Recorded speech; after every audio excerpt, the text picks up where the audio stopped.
This channel does not promote any violent, harmful, or illegal activities. All content provided by this channel is meant for an educational purpose only.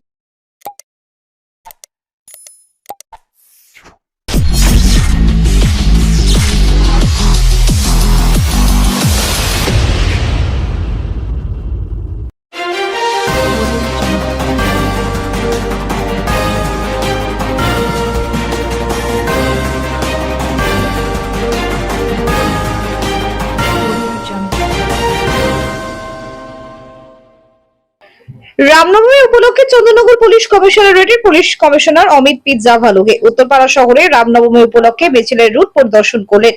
মাকলা সেবা সদন থেকে Hind motor Deshbandhu park পর্যন্ত root পরিদর্শন করেন। সঙ্গে ছিলেন DC Serampore Arnab বিশ্বাস, ACP Ali Reza, আইসি উত্তরপাড়া, আইসি Dankuni. Police প্রশাসনের এই উদ্যোগে খুশি রামনবমী মিছিলের আয়োজক কমিটির কর্তারা। তারা জানান পুলিশ প্রশাসন এই নিয়ে দুবার রুট পরিদর্শন করলেন। আজ সিপি নিজে এসেছেন উত্তরপাড়া শান্তিপূর্ণ জায়গা। সকলের কাছে আহ্বান এই মিছিলে যোগদান করে মিছিল সফল করার। ব্যুরো রিপোর্ট, আমার কলকাতা নিউজ।